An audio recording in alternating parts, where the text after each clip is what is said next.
This week we're talking about communication, specifically conscious communication.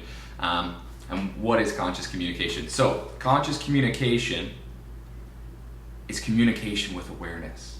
Communication is such a big word that's thrown around in the business world especially. But we really don't dive into it that much. We think, okay, I gotta have good communication. That's how I have a healthy relationship. That's how I keep things flowing in my business. But what does that really mean?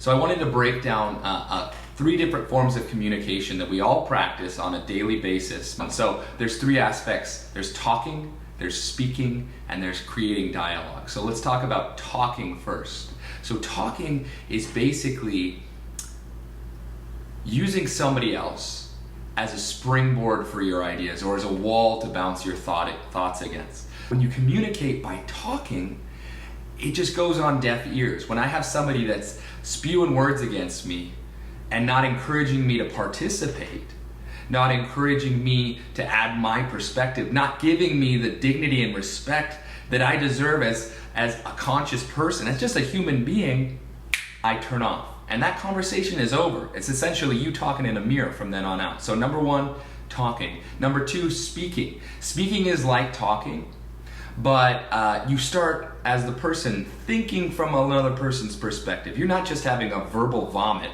like talking is, but with speaking, you're assuming somebody else's perspective, but you're still not encouraging them to give it.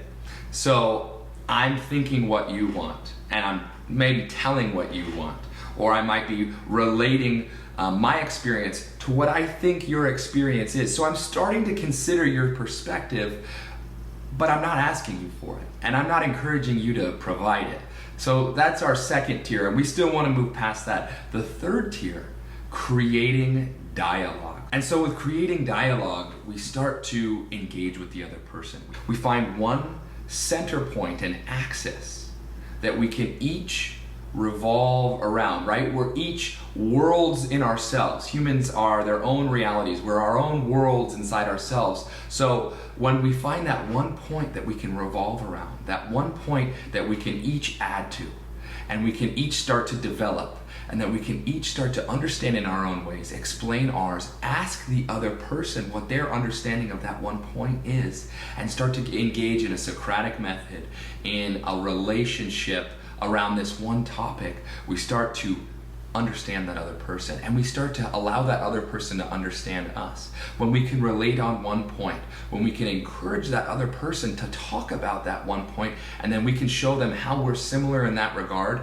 man, do we start to connect with each other. And through that connection builds a relationship, and whether it be your spouse, whether it be your kids, whether it be your business partner, it is absolutely essential to find that relation, because then you can start striving for a goal together. Then you can start running parallel, literally not walking, but running parallel side by side together and reaching for something higher. So I have a challenge. See if you can get a partner today. Talk, speak, create dialogue. Find the difference between talking at them, speaking at them, creating dialogue with them, and see if you can notice those differences. See if you can hone on what it's like to create dialogue, and then go out into the world. Use a full day of creating dialogue. Even if it's a person that's taking your order at Starbucks, create a dialogue. Who knows? Who knows if that's a future angel investor for your company? Who knows if that's your future husband or wife or your new best friend? Create a dialogue and see what that can do for you, and see how that helps envelop some of your ideas and how that starts to uplift others. So let's elevate today. Let's create some dialogue. Peace. I love you.